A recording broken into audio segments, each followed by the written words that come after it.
Okay, part two of the 2004 Polaris Sportsman 500 battery slash capacitor, whatever you want to call it. Anyway, messed around with it, and the bike starts back up, no problem. And as you noticed in the video, we got a hot, or part one, we had a hot light come on, and I think I know why now.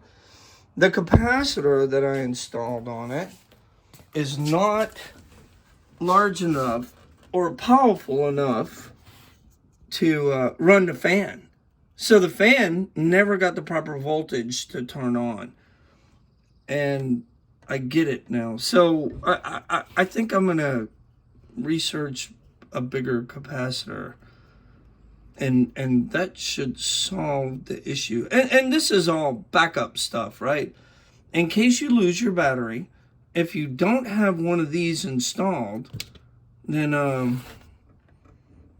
yeah, your bike will die. It won't, right? So it'll leave you out there. And you know, obviously with a four-wheeler, a 700-pound four-wheeler, that's the last thing you want, right? Is to get left out there.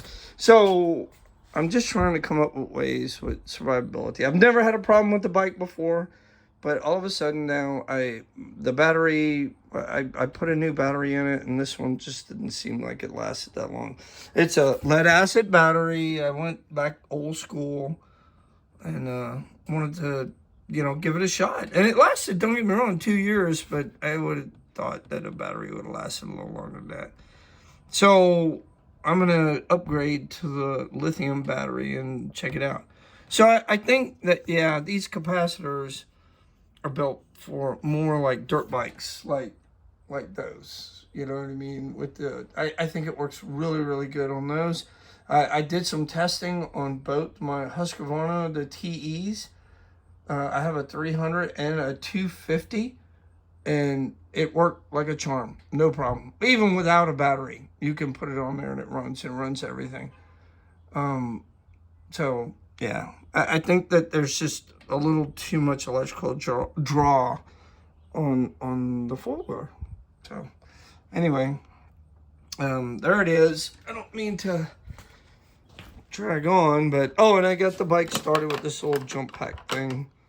That's how I managed to get it started. And I was debating on whether or not on part one to use this, which is a pre-charge. It's the same size capacitor, but you can hook up a 9-volt battery to it, and it pre-charges the capacitor. But after running this bike for a bit, I think I'm gonna need a bigger capacitor. Anyway, there's my little spiel. I hope this is of value to other people. I did notice, though, if you shut everything off, the bike will start, but the fan won't run, the radiator fan. So you're going to get that hot light. I guess if you're moving and getting airflow through the radiator, you should be okay, right? So anyway, there's my 2 cents. Thanks.